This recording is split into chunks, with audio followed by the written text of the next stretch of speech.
Eu sou Mário Persona e essas são as respostas que eu dei aos que me perguntaram sobre a Bíblia.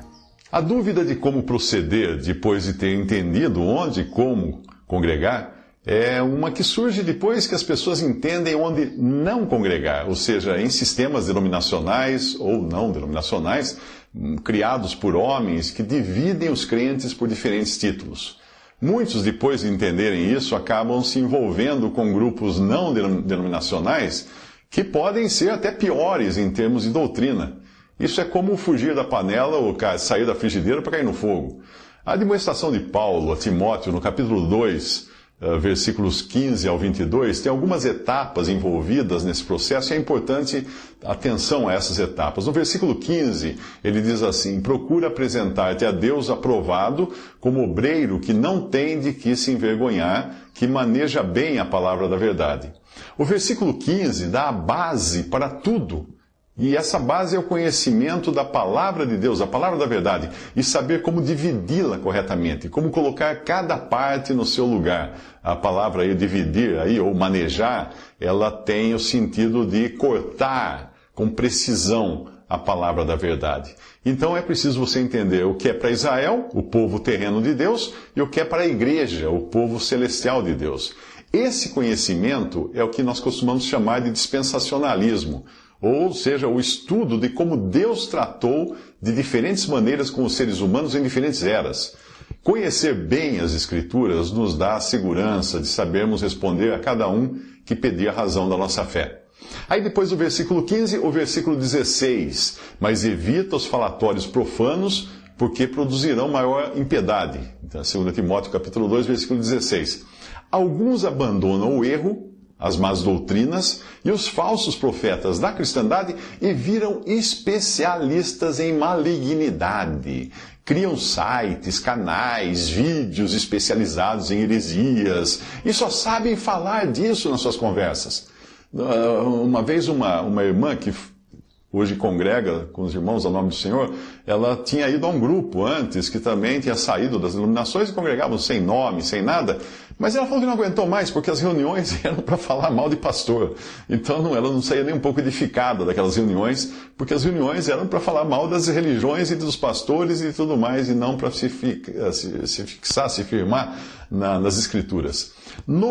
Essa passagem que fala heresias, no original, significa, melhor dizendo um pouco antes, abandona as má doutrinas dos falsos profetas, falatórios profanos, evita os falatórios profanos porque produzirão maior impiedade. Esses falatórios profanos, no original, significam discussões vazias, que nada agregam, nada edificam. Então é muito importante entender se aquilo que nós falamos tem o sentido de ajudar alguém. Alguém definiu o ato de sair de um sistema religioso corrompido e viver depois falando das más doutrinas e maus pregadores daquele sistema. Alguém definiu isso como se fosse extrair um tumor cancerígeno e mandar fazer um pingente para andar sempre com aquele tumor pendurado no pescoço. É a ocupação constante com o mal. O versículo 17 e 18, os versículos 17 e 18 dizem assim: e a palavra desses roerá como gangrena, entre os quais são Himeneu e Fileto, os quais se desviaram da verdade, dizendo que a ressurreição era já feita, e perverteram a fé de alguns. Este é o efeito da má doutrina sobre os seus ouvintes, seja ela saída da boca do falso profeta, seja ela retransmitida por pessoas ingênuas que fazem isso com espírito de crítica.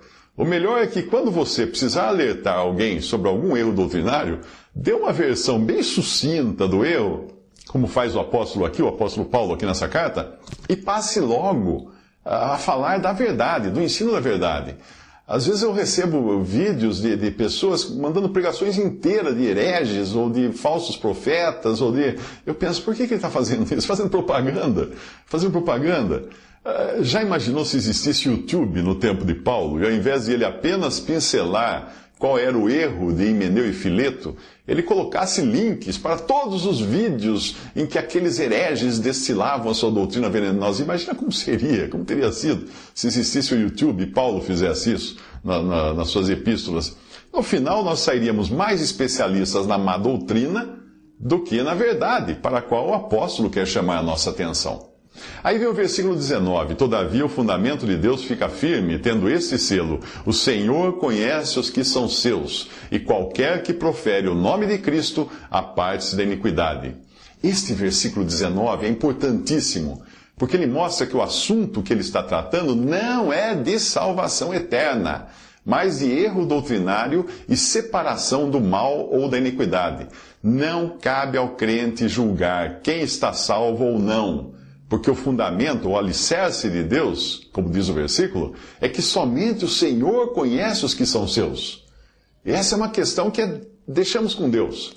Você encontrará muitos cristãos genuínos vivendo no engano da má doutrina, mas isso não compromete a sua salvação.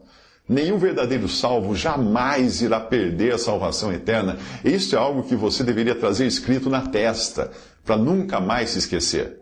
Aí vem o versículo 20. Ora, numa grande casa não somente há vasos de ouro e de prata, mas também de pau e de barro, uns para honra, outros, porém, para desonra. Agora o apóstolo está falando do aspecto exterior da igreja, que é chamado aqui de grande casa.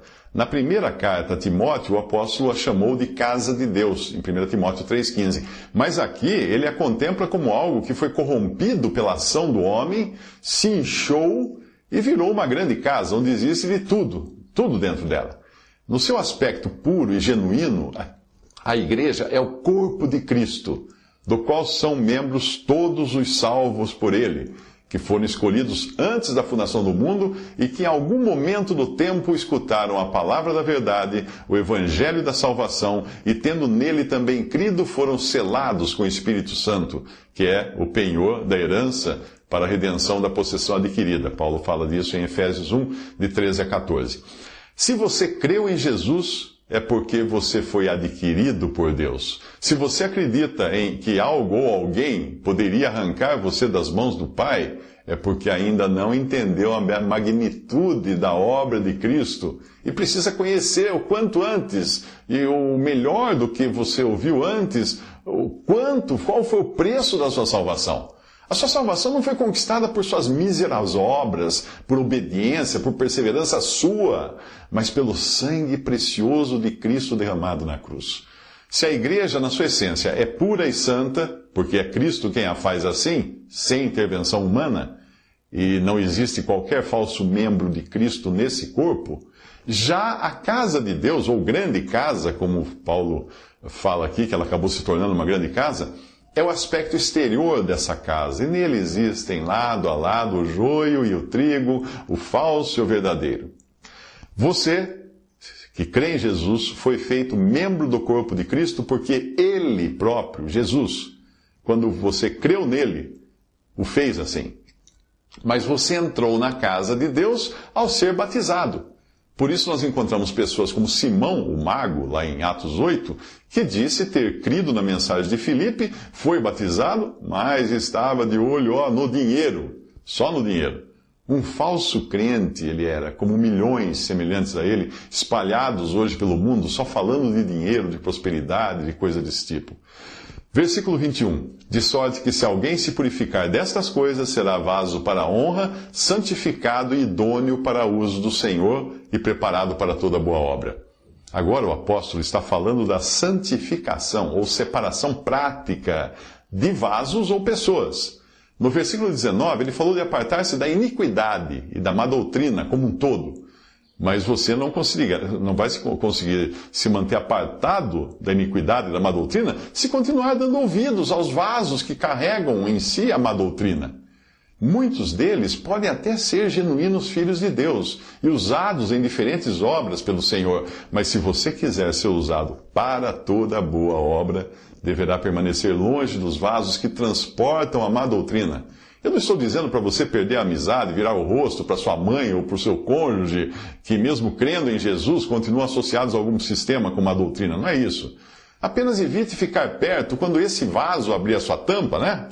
E passar a derramar de dentro de si aquilo que é contrário à sã doutrina.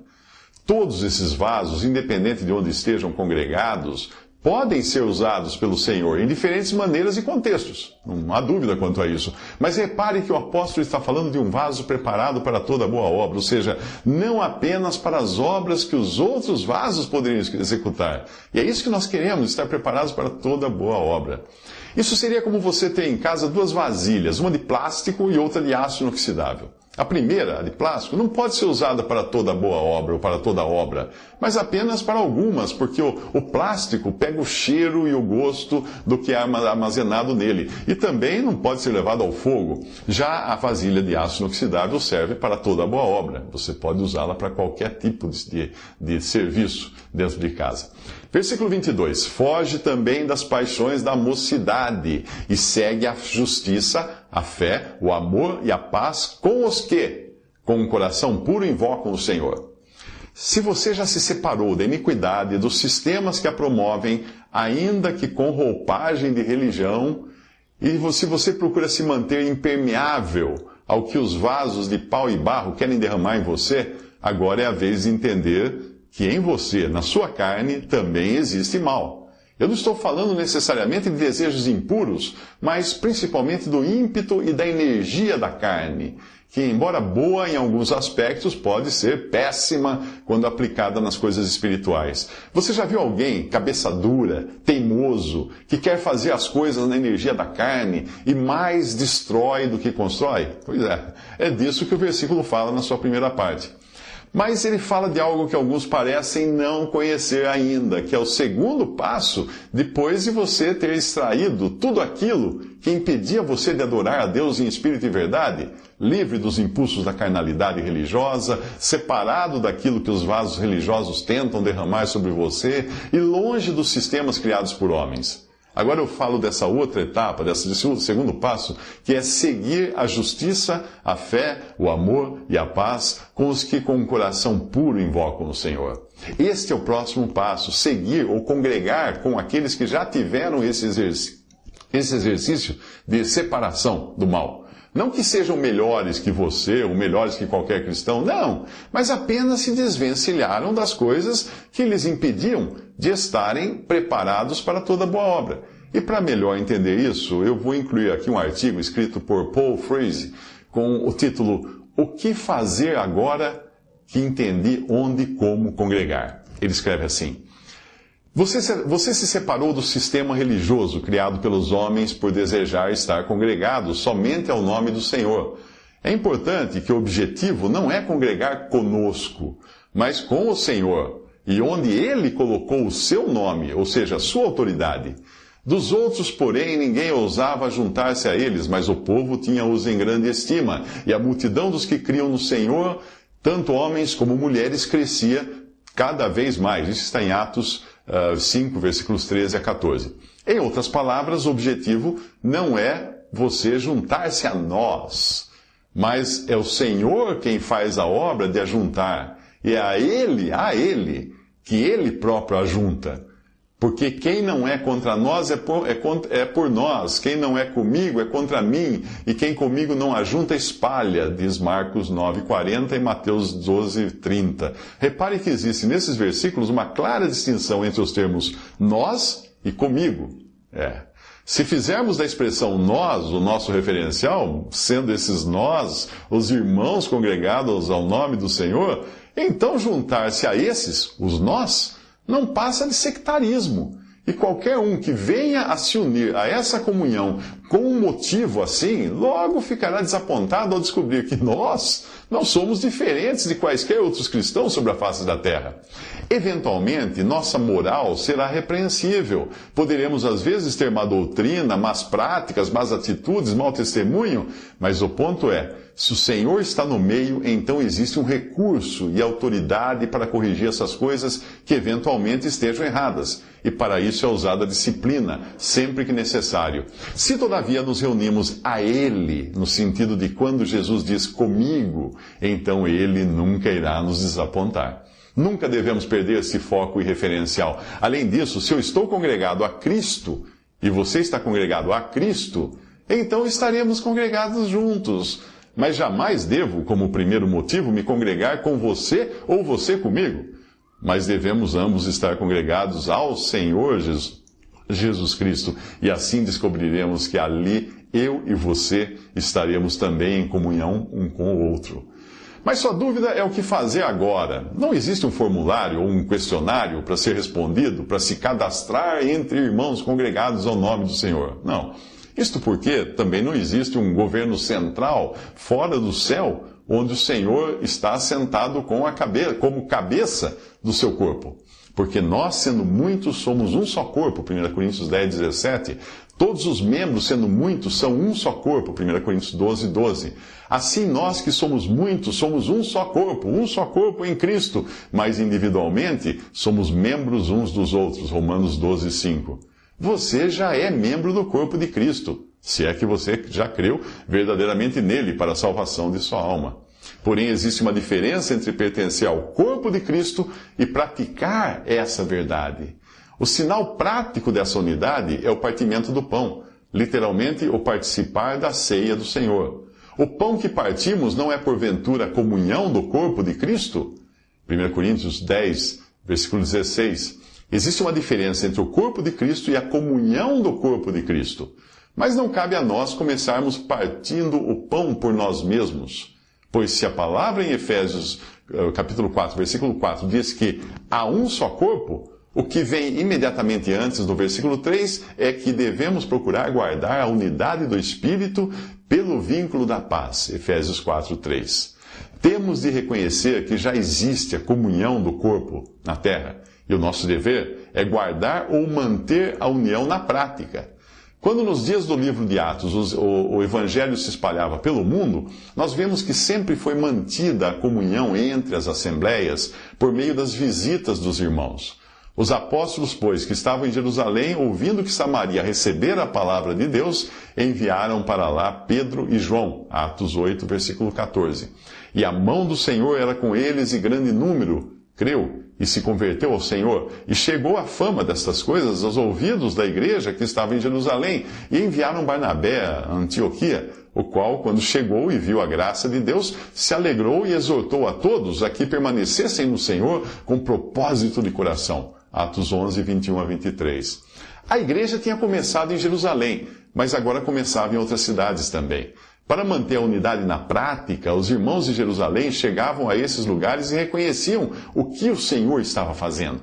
Eles não iam a fim de estabelecer nessas cidades a igreja de Jerusalém, mas simplesmente para demonstrar a comunhão do um só corpo que existia em ambas as localidades.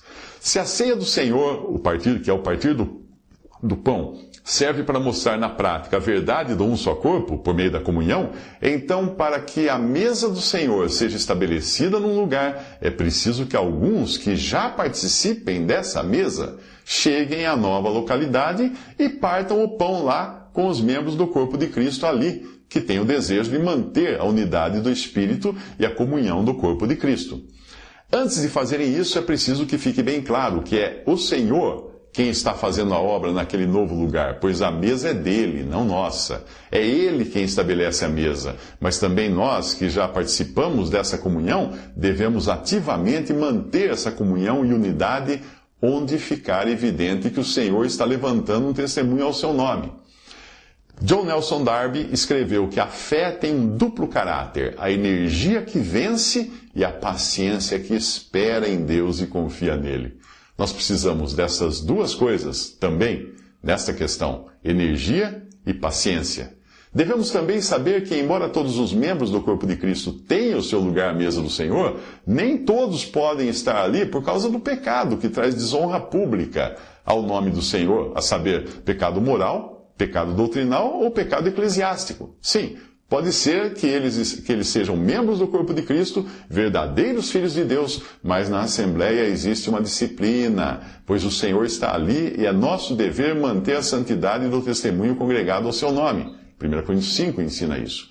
É por isso que a palavra de Deus diz: a ninguém imponhas precipitadamente as mãos, 1 Timóteo 5, 22. A razão disso é que nós não sabemos se alguém está andando de modo errado até termos tido tempo para conhecer melhor essa pessoa. Além do triste assunto do pecado, não existe outro motivo para manter um membro do corpo de Cristo fora da comunhão do mesmo corpo de Cristo. Não existe diferença entre os membros nesse aspecto. Sim, pode existir diversidade de dons espirituais entre os membros do corpo, como ensina 1 Coríntios 12, versículo 4, e há também diferentes níveis de crescimento e entendimento na vida cristã, como fala 1 João 2, 12 a 13.